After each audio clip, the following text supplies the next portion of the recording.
The sea whispered softly, its waves lapping at the shore like a lullaby. In the small coastal town of Greyhaven, where the air smelled of salt and driftwood, the days moved slowly. The town was a cluster of weathered cottages, their shingles faded by years of wind and spray. At the edge of it all stood a lighthouse, its white tower streaked with gray, watching over the ocean like a silent guardian. Grok lived in a small house near the lighthouse. He was 67, with silver hair and hands rough from years of work. His days were quiet now, filled with the creak of his porch swing and the distant cry of gulls. Retirement had come too soon, or maybe too late, he wasn't sure. He spent his mornings walking the beach, collecting smooth stones, and his evenings reading old novels by the fire. But the spaces between felt empty, like pages missing from a book. Grok's life hadn't always been so still. He'd once been a mechanic, fixing boats for fishermen, his hands stained with grease, his laughter loud over the hum of engines. He'd had friends then, and a wife, Clara, whose smile could light up a stormy day. But Clara had passed 10 years ago, and the friends had drifted, one by one, to busier lives or distant towns. Now, it was just Grok, the sea, and the lighthouse, which hadn't worked in years. The problem wasn't the quiet.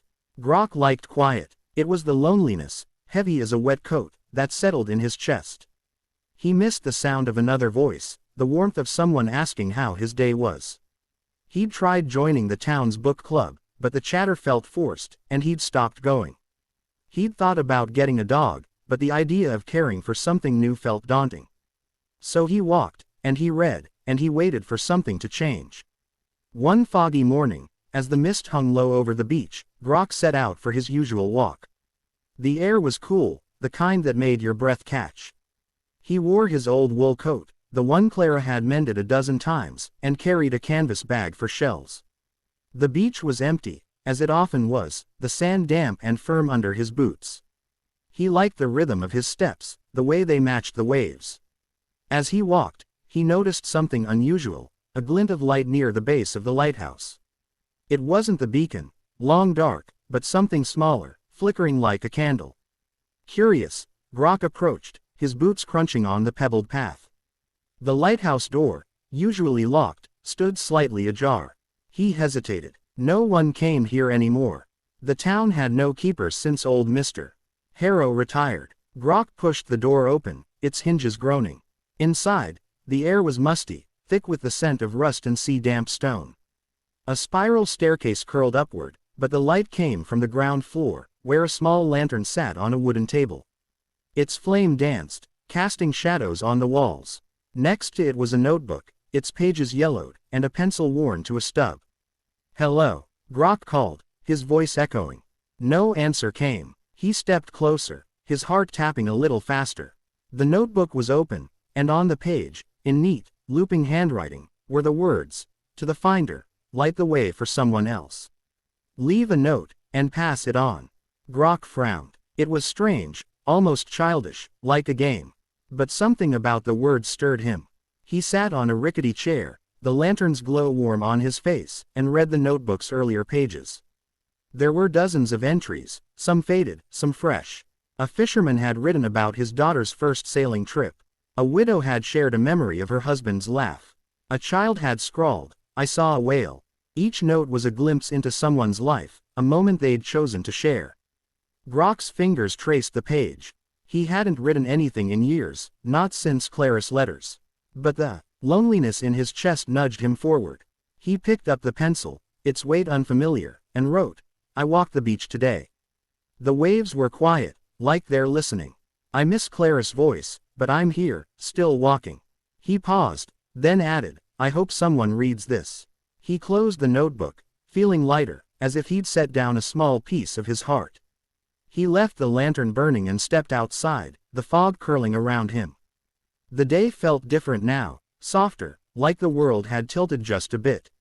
Over the next week, Grok returned to the lighthouse daily. He'd check the notebook, hoping for a new entry, but none came. Still, he wrote. He wrote about the gulls, the way they swooped like dancers.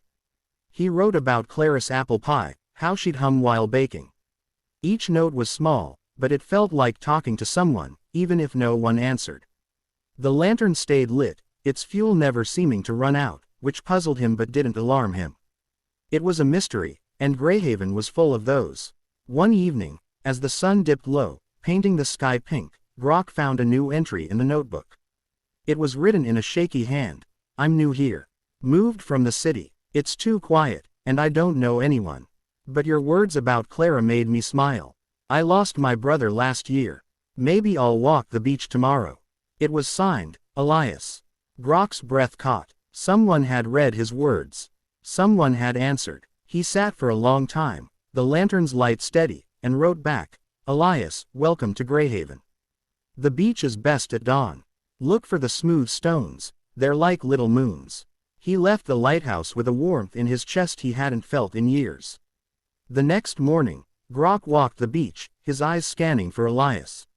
He didn't know what Elias looked like, but he imagined someone young, maybe lost like he'd been. Near the lighthouse, he saw a man, perhaps in his 30s, with dark hair and a hesitant smile. The man held a smooth stone, turning it over in his hands. Elias? Brock asked, his voice soft. The man looked up, startled, then nodded. You're Brock, from the notebook. They stood there, awkward at first, the waves filling the silence. Elias was a teacher, new to Greyhaven after a hard year. He'd found the lighthouse by chance, drawn by the lantern's light. They talked about the town, the sea, and the notebook. Elias had written again that morning, about how the beach felt like a place to start over. Over the weeks, Brock and Elias became friends. They'd meet at the lighthouse, read the notebook, and add their own stories. Others joined too, a baker named Lila, who wrote about her mother's recipes, a boy named Sam, who loved drawing the lighthouse. The notebook filled with voices, each one a thread weaving the town closer. The lantern stayed lit, a quiet mystery no one questioned. But then came the twist. One stormy night, as rain battered the windows of Brock's house, he realized he hadn't seen the lantern's light from his porch. Worried, he pulled on his coat and trudged to the lighthouse, the wind howling.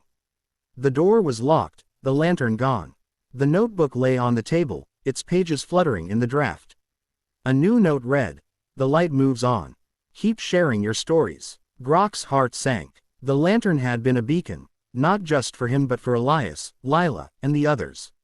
He sat in the dark lighthouse, the storm roaring outside, and felt the loneliness creep back. But then he opened the notebook and read the words again, Elias's hope, Lila's warmth, Sam's dreams. The lantern was gone, but the stories remained. The next day, Brock called Elias. They met at the lighthouse, and together they decided to keep the notebook alive. They moved it to the town's cafe, a cozy place with mismatched chairs and the smell of fresh bread. They placed it on a corner table with a sign, Share a story. Read a story. Lila brought a small candle to light the table, and Sam drew a picture of the lighthouse to hang above it. Word spread. More people came. Old fishermen, young mothers, kids with wild imaginations. The notebook filled with new voices, and the cafe became a place of laughter and quiet confessions. Brock found himself smiling more, his walks lighter. He and Elias would sit by the candle, reading entries, their friendship a steady anchor. One evening, as winter settled over Greyhaven, Brock wrote in the notebook, The lantern's gone, but the light's still here. It's in us, in the stories we share. Thank you, Clara, for teaching me to listen.